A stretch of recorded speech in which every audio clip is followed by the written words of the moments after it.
A graça e paz, irmãos. Reverendo Carlos Lima, Igreja Presbiteriana da Fontinha, aqui na Estrada da Fontinha, número 220, Bento Ribeiro, uma igreja que sempre está de portas abertas para você. Venha, nos faça uma visita. Nós estamos iniciando agora essa nossa programação dominical.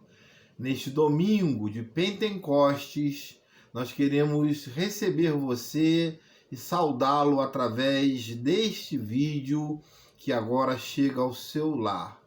Que o Senhor abençoe a sua casa, a sua vida, a sua família, que a grande família Fontinha, Igreja Presbiteriana da Fontinha, seja também saudada neste momento e nós nos abraçamos, nos confraternizamos na paz de Cristo neste momento.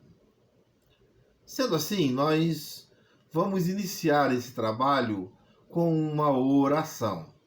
Curve a sua cabeça, vamos pedir orientação ao nosso Deus. Oremos então.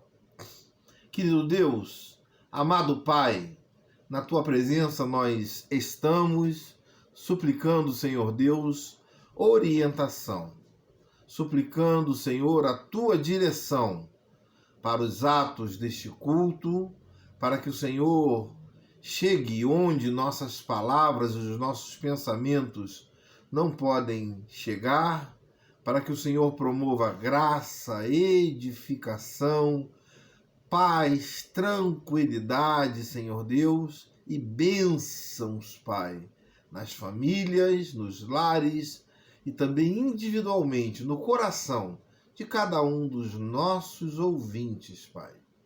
Abençoa o povo, a Igreja da Fontinha.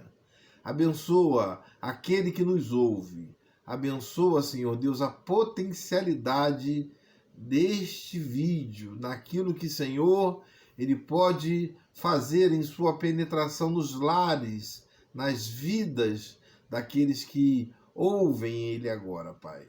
Porque a tua palavra vai ser pregada. Então, nos proteja, nos unja com teu Santo Espírito, Pai. E dirige, Senhor Deus, as nossas palavras, os nossos pensamentos, em um nome do Senhor Jesus, na força e na consolação do Espírito Santo. Amém. Amém, irmão e irmã. Nós que já oramos, nós que já buscamos a palavra do Senhor, agora vamos lê-la e refletir sobre ela, sobre os ensinamentos para o nosso coração. Por isso, então, eu convido você que abra a sua Bíblia em Romanos capítulo 12. Romanos capítulo 12. E vamos ler os versos 1 e 2.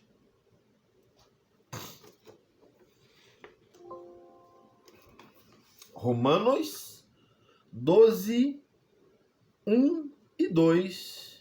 A nova vida. Vamos lá?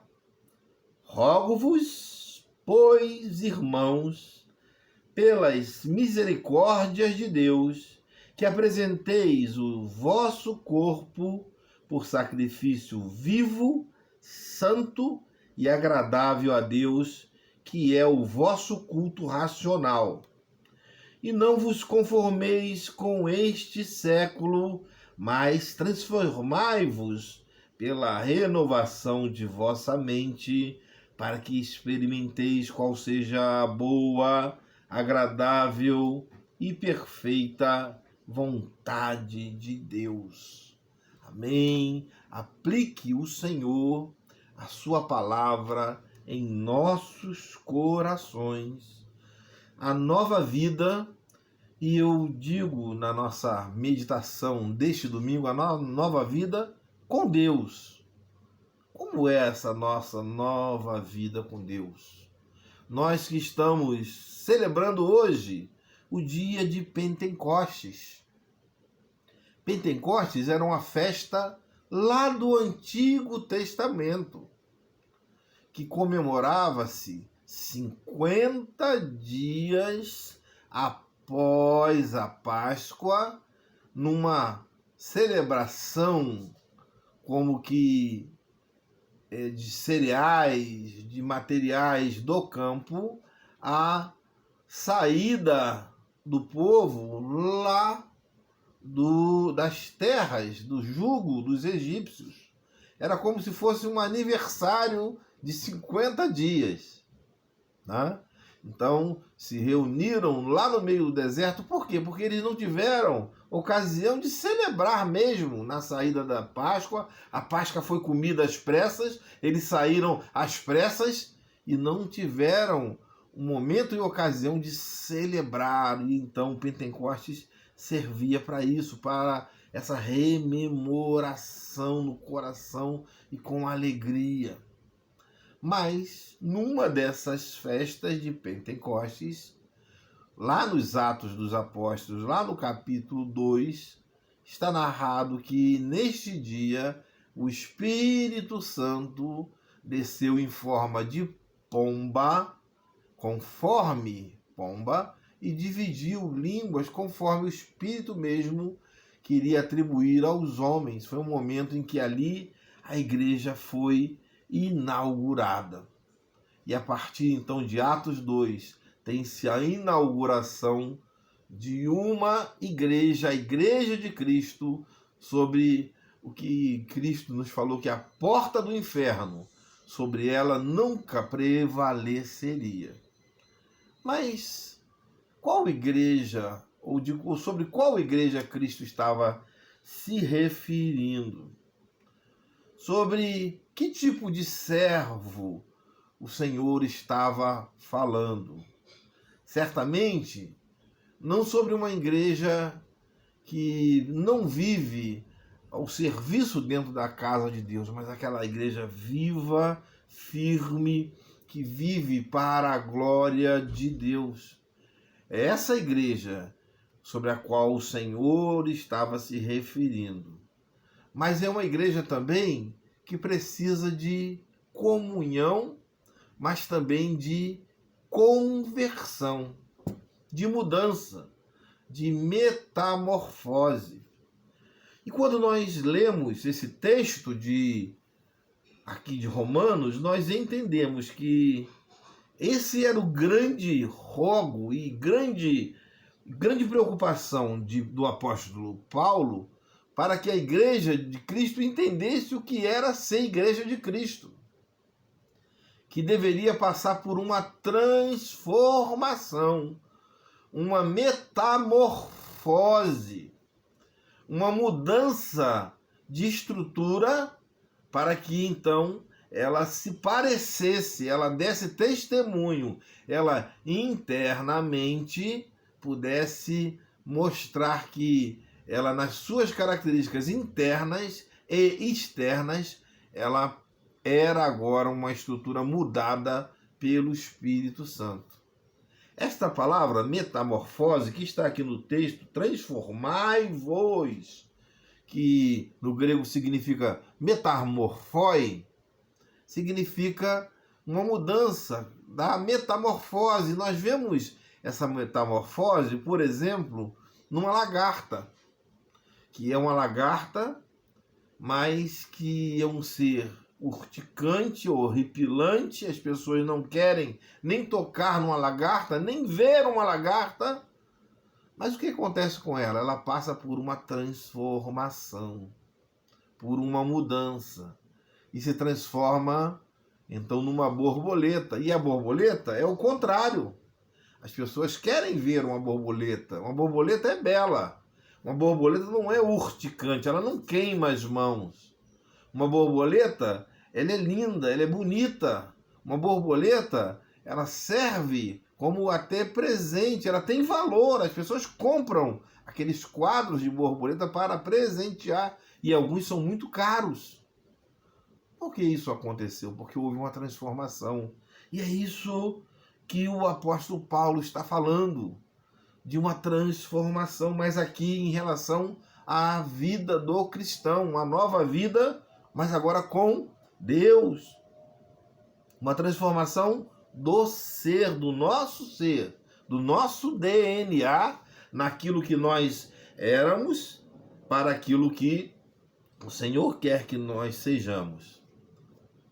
Se não vejamos, essa epístola do apóstolo Paulo, ela foi escrita por mais ou menos no ano 53 a 56 da nossa era cristã. E ela tinha um propósito, segundo os autores, que era um propósito apologético, um propósito de ensinar as pessoas, mas também combater várias e várias doutrinas que estavam se encrando no meio da igreja. Estava impedindo o crescimento. Pessoas estavam no meio da igreja, mas sem conversão. Pessoas estavam no meio da igreja, mas numa igreja como se fosse um clube, se agregando à igreja. Pessoas mesquinhas, pessoas com visões totalmente distorcidas, deturpadas. E esses problemas dessas pessoas traziam atritos. Atritos que passavam desde o verbal. As pessoas falavam mal das pessoas. Nas redes de contato, as pessoas fofocavam uma das outras, mas até havia brigas e palavreados pesados, muito se parecendo, irmãos, até com algumas situações de algumas pessoas, e que nos leva à dúvida: será que essas pessoas são convertidas? Será que essas pessoas passaram pela verdadeira metamorfose espiritual? Então, nós temos que entender que o apóstolo Paulo, ele quer apontar aqui na mudança de um evangelho que é somente conhecido, teórico, que nós sabemos o que ele significa, para uma outra fase, mudança de um evangelho prático, que nos atingiu, que mudou o nosso coração. Cristo mudou o nosso viver, conforme aquele cântico dos vencedores por Cristo. Mudou a nossa vida, mudou o nosso status quo.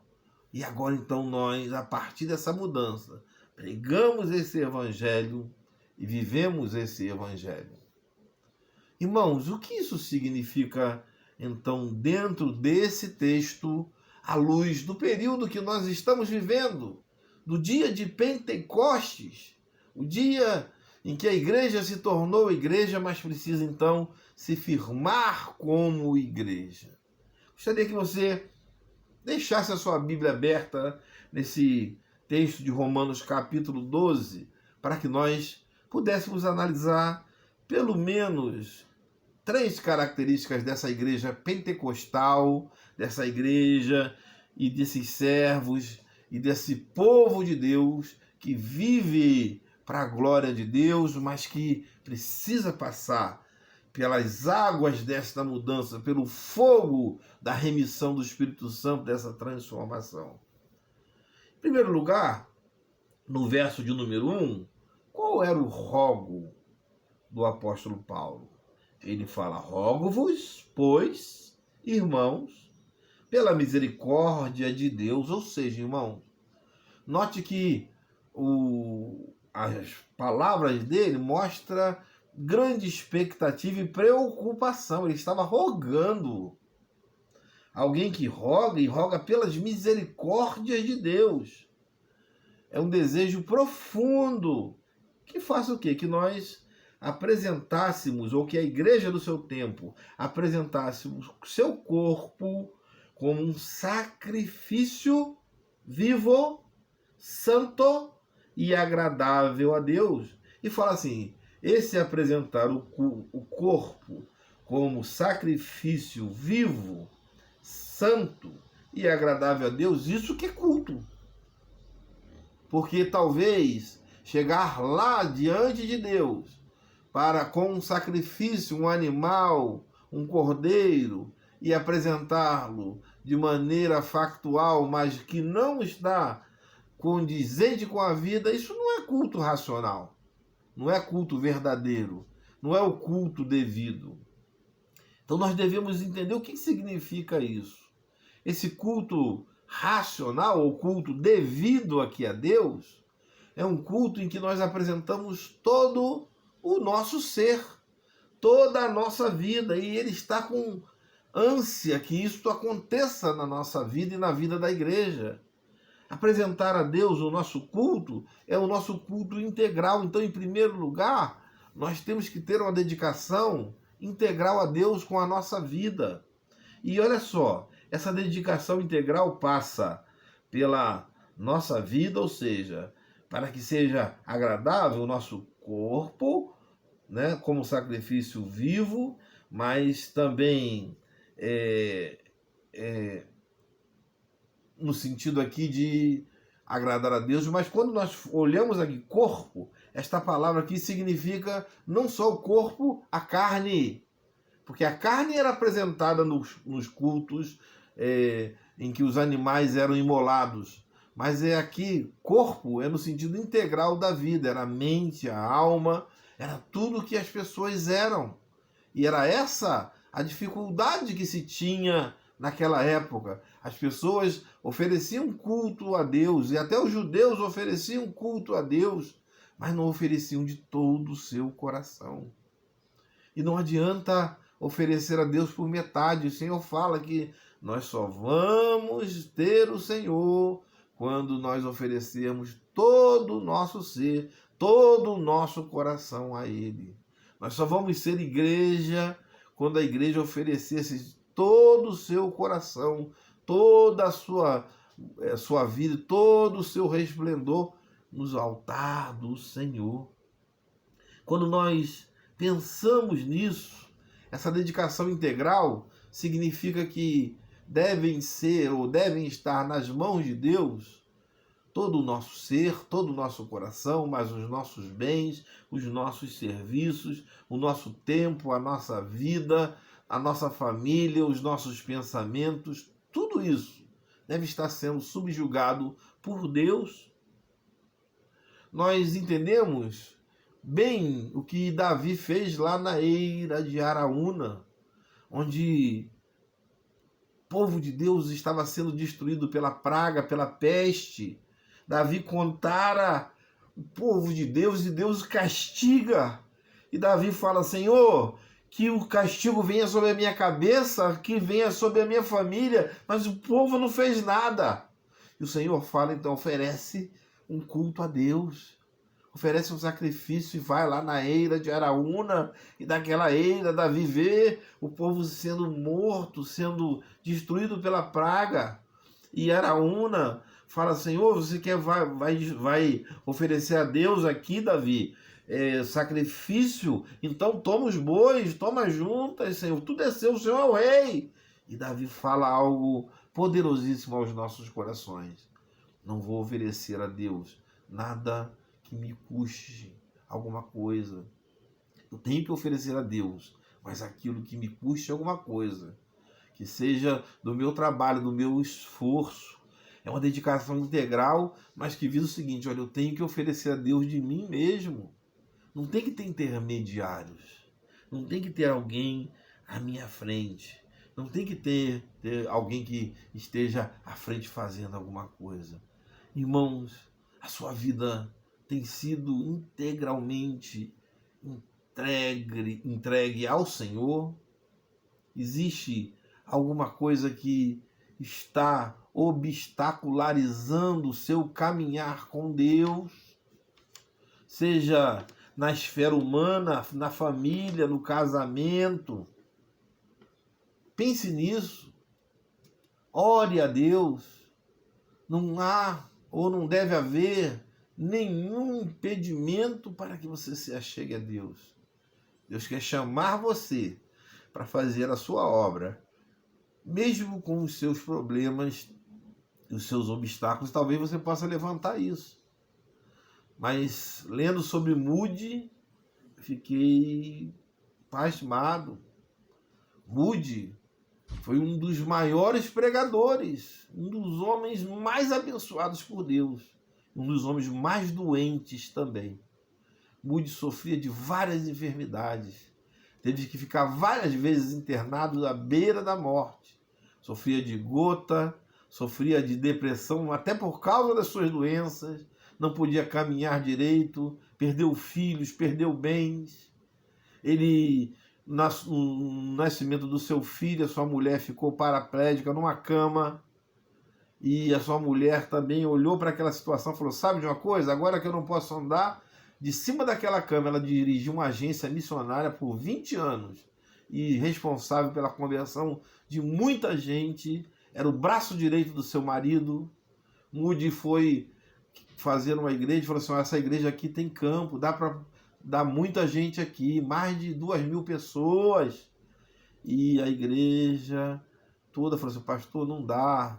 E ele então saiu com um grupo de 7 pessoas para montar aquela igreja.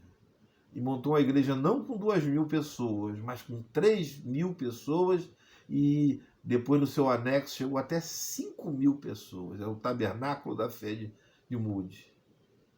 Por que ele fez isso?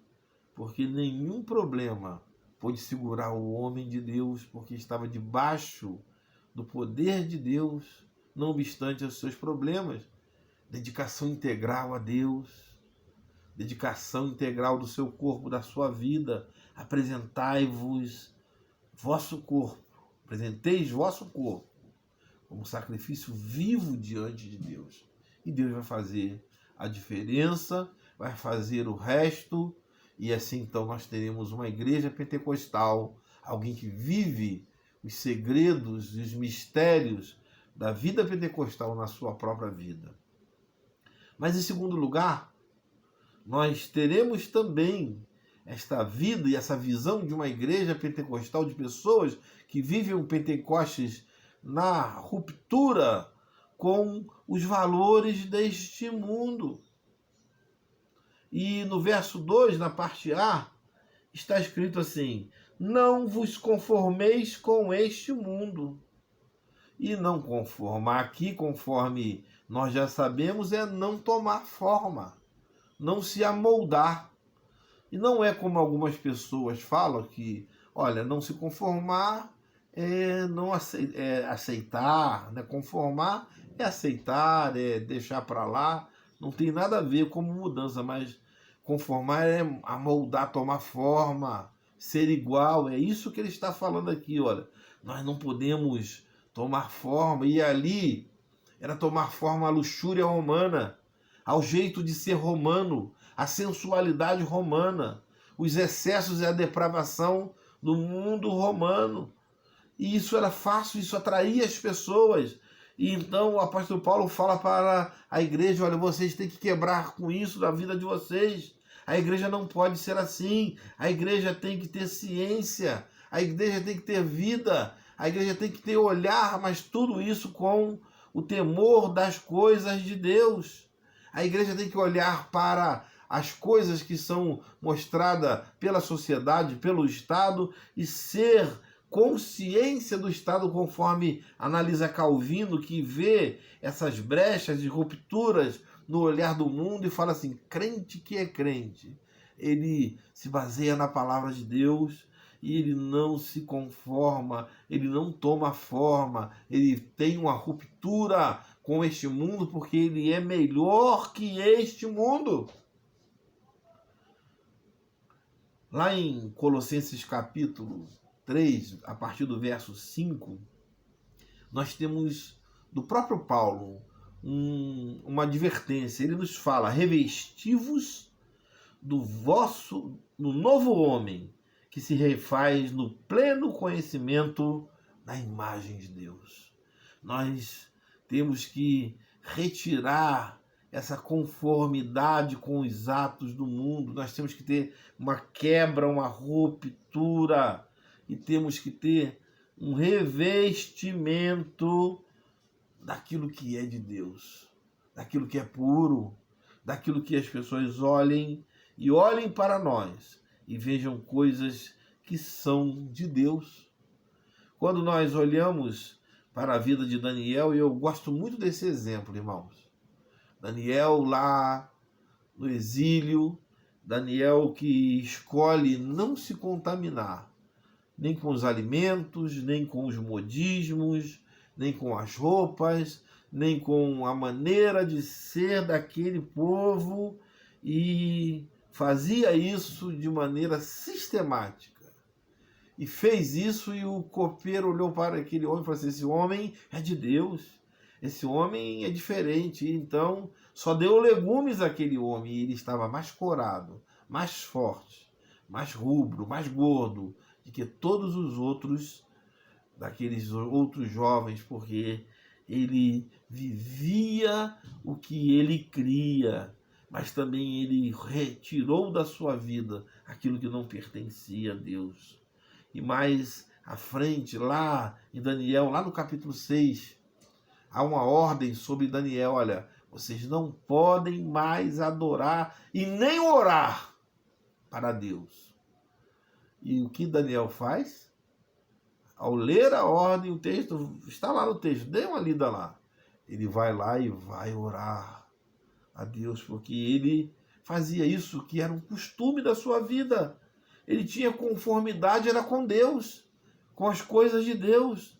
Ele tinha tido uma ruptura com o mundo, com a cosmovisão da sua época. E por que então ele ia se conformar com vícios, com ordens temporais, com costumes que eram pecaminosos, com violência? Não, a vida dele era em santidade, ele exalava a santidade. Suas roupas exalavam santidade, suas palavras exalavam santidade, seu comportamento exalava santidade, de tal forma que as pessoas, quando o viam passar, o apontavam: esse aqui é servo de Deus. A pergunta é: será que nós vivemos assim?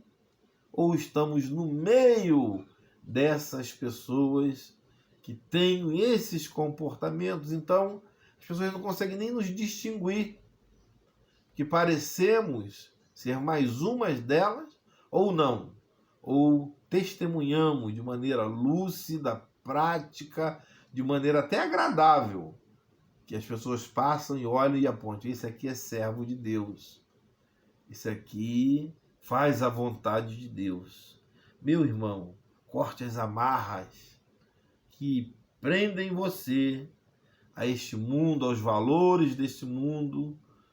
Tenha ruptura com essas cosmovisões que desagradam ao Senhor de todas as coisas. Mas ainda, irmãos, em último lugar, mais à frente, na parte B desse versículo número 2, o texto nos fala: mas transformai-vos pela renovação da vossa mente, para que experimenteis qual seja a boa, agradável e perfeita vontade de Deus. E transformai-vos aqui significa metamorfose, da metamorfose, para que nós entendamos a boa, agradável e perfeita vontade de Deus, a verdadeira conversão. Conversão é a mudança de atitude, conversão significa mudança de direção, conversão significa novos moldes para a nossa fé, para a nossa igreja, novos valores, o valor da santidade, o valor da boa palavra, o valor dos novos hábitos, da escolha da honestidade, dos critérios sociais cristãos, o valor de testemunhar e de dizer: não, eu sou de Cristo, numa sociedade completamente secularizada, com valores que não pertencem, não agradam a Deus. Converter-se significa a mudança lá do interior, que muda valores, que muda objetivos, que muda a visão, por exemplo, das pessoas, do nosso comportamento, das bobagens, às vezes, das superficialidades humanas, dos moldes da moda que nos escravizam, que escravizam principalmente algumas mulheres, que dão comportamentos que são efêmeros, que podem ser deixados de lado, por exemplo, devem ser tocados pela essa paz, pela alegria, pela esperança, porque os moldes deste mundo vão para o inferno, irmão. Mas os moldes de Cristo. São moldes que nos levam ao céu.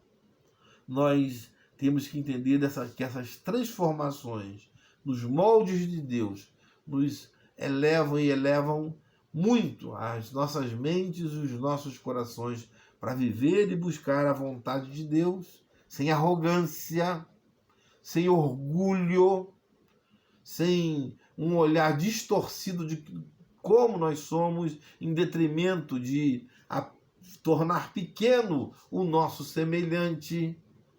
Valores que são do reino.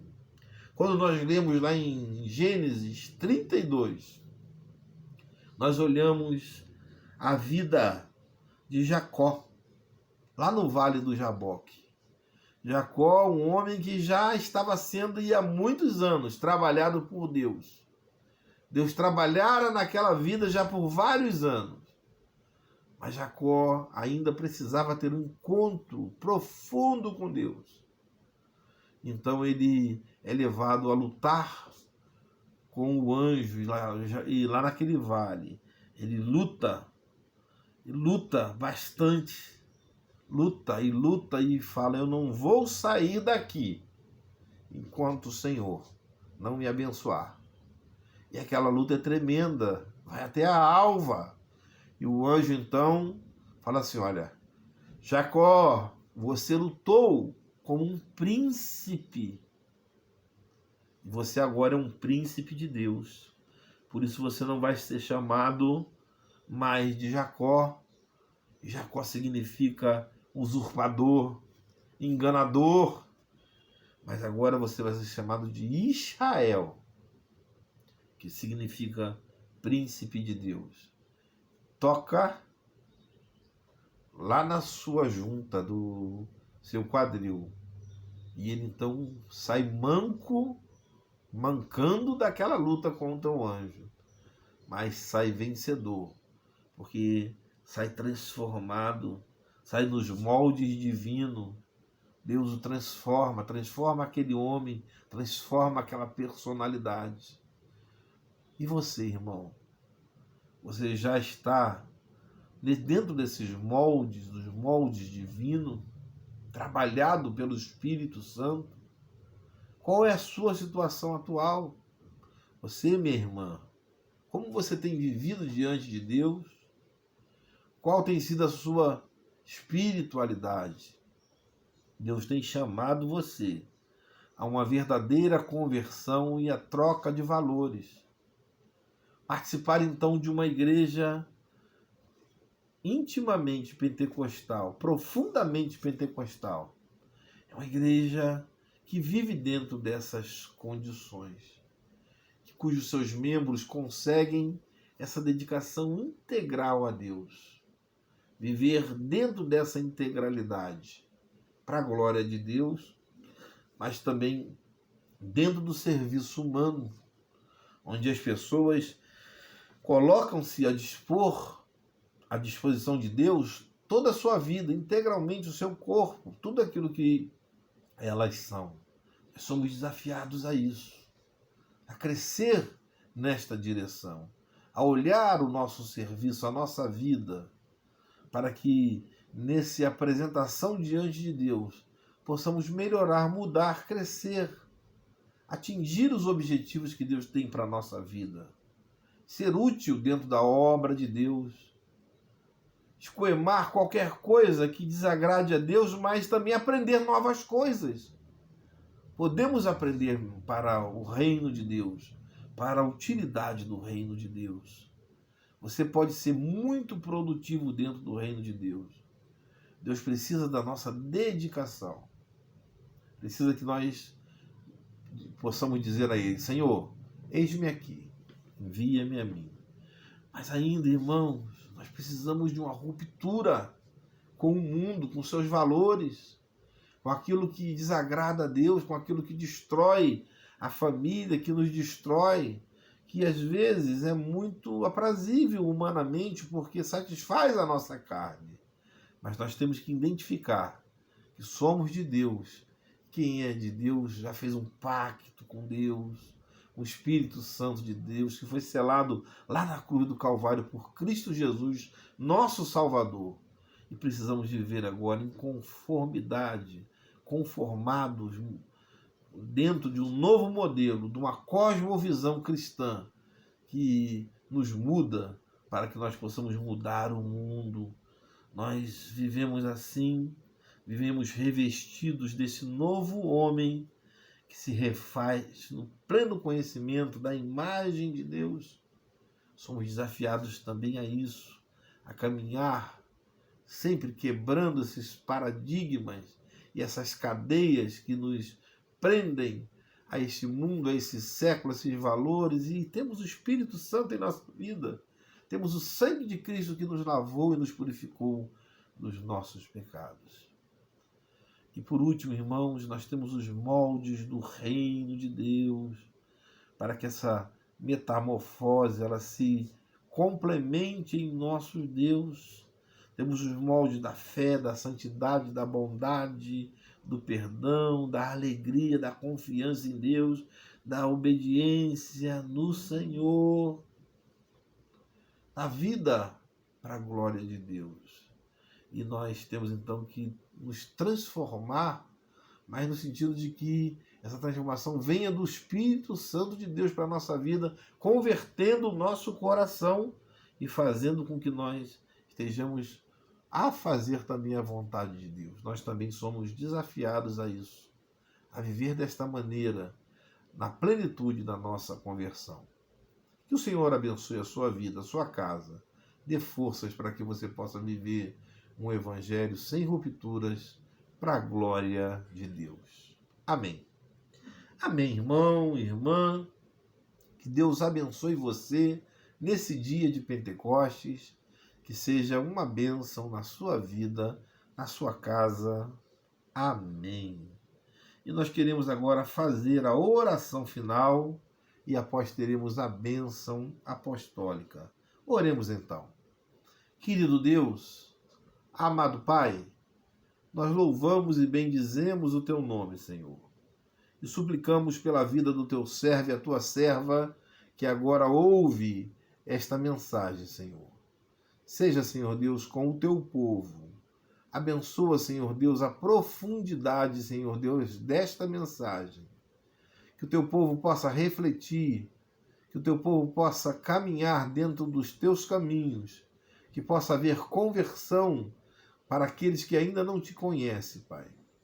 Seja com aqueles que vivem necessidades dentro do lar, que estão enfermos, que têm problemas dentro do seu casamento, da sua vida, Pai. Seja, Senhor Deus, com aqueles que têm problemas familiares, de emprego, Pai, problemas materiais que precisam da premência da Tua ajuda, Senhor. Seja, Senhor Deus, com aquele que sofre, que está amargurado desta vida, Pai. Abençoa o Teu povo, nós assim oramos em o nome do Senhor Jesus, na força do Espírito Santo. Amém. Recebei, amado irmão, amada irmã, a bênção do Senhor. Que a graça do nosso Senhor e Salvador Jesus Cristo, o amor de Deus e a comunhão do Espírito Santo seja com todos vós, com todo o povo do Senhor, agora e pelos séculos dos séculos. Amém. Amém, irmão. Amém, irmã. Uma boa noite. Que Deus abençoe você, a sua casa, rica e abundantemente. Quinta-feira nós estaremos juntos de noite e de novo no culto de doutrina e estudo bíblico também, se assim o Senhor permitir. Fica com Deus, uma boa noite. Amém.